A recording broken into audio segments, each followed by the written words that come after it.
Assalamualaikum warahmatullahi wabarakatuh. Shalom. Om Swastiastu. Nama budaya, salam kebajikan bagi kita semua. Perkenalkan, kami dari kelompok 14 ingin memaparkan yang berjudul Kebijakan Pajak Indonesia dalam menanggapi krisis selama pandemi COVID-19. Saya, Gabriela Renata Iren, akan memaparkan mengenai peran dan kebijakan pemerintah dan pemungut pajak di masa pandemi. Peran dan kebijakan pemerintah ini mengatasi wabah yang sangat penting untuk kelanjutan di seluruh lapisan masyarakat yang sedang berdampak bagi perekonomian. Pemerintah ini mampu berperan menjaga ketidakstabilan yang menguncang perekonomian pada saat wabah menyerang. Pada kebijakan yang efektif yang bisa membangkitkan perekonomian ini. Peran pemerintah dibedakan menjadi 3 bentuk, yaitu yang pertama adalah sebagai pengatur, yang kedua sebagai produsen, yang ketiga sebagai konsumen. Sebagai pengatur ini, pemerintah mengatakan bahwa kebijakan yang bertujuan untuk akhir pada kesejahteraan masyarakat. Yang kedua, sebagai produsen, ini menyediakan sarana prasarana yang dapat dimanfaatkan bagi masyarakat. Dan yang terakhir, sebagai konsumen, ini pemerintah dapat membeli barang atau jasa yang sudah disediakan oleh pasar yang sumber dari rumah tangga individu. Kebijakan ini diterbitkan pada berlaku untuk menjaga tercapai perolehan dana dari pajak dan efektif pengumpulannya. Harapan untuk menahan dampak pandemi COVID-19 pada ekonomi Indonesia.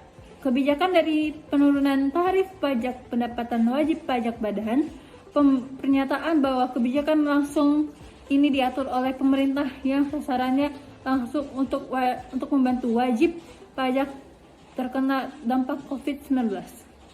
Nama saya Viana Virginia Clarissa. Saya akan memaparkan materi mengenai manfaat pajak bagi wajib pajak selama masa pandemi. Dalam menghadapi masa pandemi, pemerintah Indonesia telah mengambil beberapa langkah berupa kebijakan yang mempengaruhi dan memberikan manfaat bagi wajib pajak. Peraturan Menteri Keuangan yaitu PMK nomor 44 tahun 2020 mengenai intensif perpajakan untuk wajib pajak yang terkena dampak pandemi COVID-19 disahkan dan mulai diberlakukan pada tanggal 27 April 2020 dan memberikan berbagai manfaat bagi wajib pajak. Berdasarkan adanya intensif pasal 21 untuk pajak penghasilan ditanggung oleh pemerintah. Berdasarkan peraturan ini, negara menanggung pajak penghasilan pasal 21 dari karyawan yang seharusnya dikurangi dari penghasilan karyawan. Hal ini memberikan manfaat bagi wajib pajak, yaitu menerima penghasilan tambahan melalui penanggungan pajak penghasilan yang selama ini dipotongkan langsung kepada wajib pajak karyawan.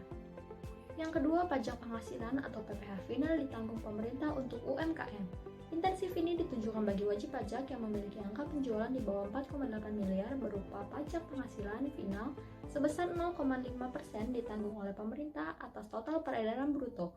Manfaat hal tersebut bagi wajib pajak UMKM adalah mampu berinovasi dalam usahanya dan bertahan di tengah pandemi.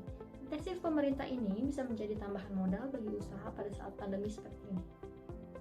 Kemudian yang ketiga, intensif pajak penghasilan atau PPh pasal 22 atas impor yang merupakan pembebasan pemungutan atas impor oleh Bank Devisa atau Direktorat Jenderal Bea dan Cukai dalam hal wajib pajak mengimpor barang-barang.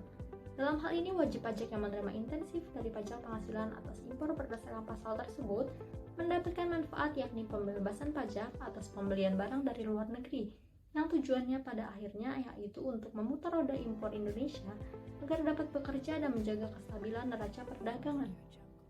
Yang keempat yaitu intensif atas angsuran pajak penghasilan PPh pasal 25. Berdasarkan PMK nomor 44 tahun 2020, pemerintah memasukkan 846 bidang usaha dalam daftar kode KLU yang berhak mendapatkan potongan 30% untuk angsuran atas pajak penghasilan. Manfaat bagi wajib pajak badan adalah pembayaran atas PPh pada pasal 25 menjadi menurun setiap bulannya ke DJP dan memberikan tambahan penunjang arus kas wajib pajak badan untuk dapat bertahan di masa pandemi. Dan yang kelima yaitu intensif pajak pertambahan nilai atau PPN berupa pengembalian permulaan atas pajak sebagai pengusaha kena pajak berisiko rendah diberikan oleh pemerintah untuk mereka yang memenuhi kriteria sebagaimana dimaksud dalam bagian peraturan, yaitu pembebasan pajak penghasilan pasal 22 untuk impor dan wajib pajak yang telah mengajukan SPT PPN untuk penggantian kelebihan pembayaran dengan paling banyak sebesar 5 miliar rupiah. Manfaat hal tersebut bagi wajib pajak yang mengimpor barang yaitu pengembalian kelebihan bayar PPN yang ditujukan dalam SPP masa PPN yang dapat menjadi tambahan modal dalam arus keuangan perusahaan untuk mempertahankan kelangsungan usahanya dalam keadaan pandemi saat ini. Kemudian disahkan juga Peraturan Menteri Keuangan Nomor 28 Tahun 2020. Wajib pajak badan dalam negeri dan bentuk usaha tetap yang menerima imbalan oleh pihak-pihak tertentu untuk jasa atau layanan yang diperlukan dalam konteks penanganan pandemi COVID-19 menerima pembebasan pemotongan pajak penghasilan. Wajib pajak mendapatkan manfaat dari penurunan tarif dan pembebasan pajak penghasilan sehubungan dengan melakukan usaha yang berkaitan dengan barang atau jasa dalam menghadapi COVID-19. Dalam hal ini menjadi tambahan modal dan penghasilan tambahan bagi wajib pajak karena pajak penghasilan yang dipotong sebelumnya ditanggung oleh negara. Perkenalkan, saya Dewi Chandra Aisyah akan memaparkan materi tentang dampak keadaan perekonomian masyarakat di masa pandemi.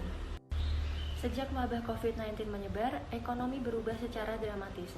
Dampak yang terjadi di Indonesia akibatnya hampir di semua lini kebijakan terus diterbitkan oleh pemerintah akibat dari dampak ini. Kebijakan pajak yang dibuat untuk dapat memberikan insentif bagi wajib pajak yang terkena dampak, penggunaannya diperkirakan akan meningkat pertumbuhan ekonomi. Sedangkan menurut dari Dirjen Pajak Kementerian Keuangan Suryo Utomo mengungkapkan terdapat 3 dampak besar pandemi COVID-19 terhadap ekonomi. Dampak yang pertama yaitu membuat konsumsi rumah tangga atau daya beli yang merupakan penopang 60% terhadap ekonomi jatuh cukup dalam.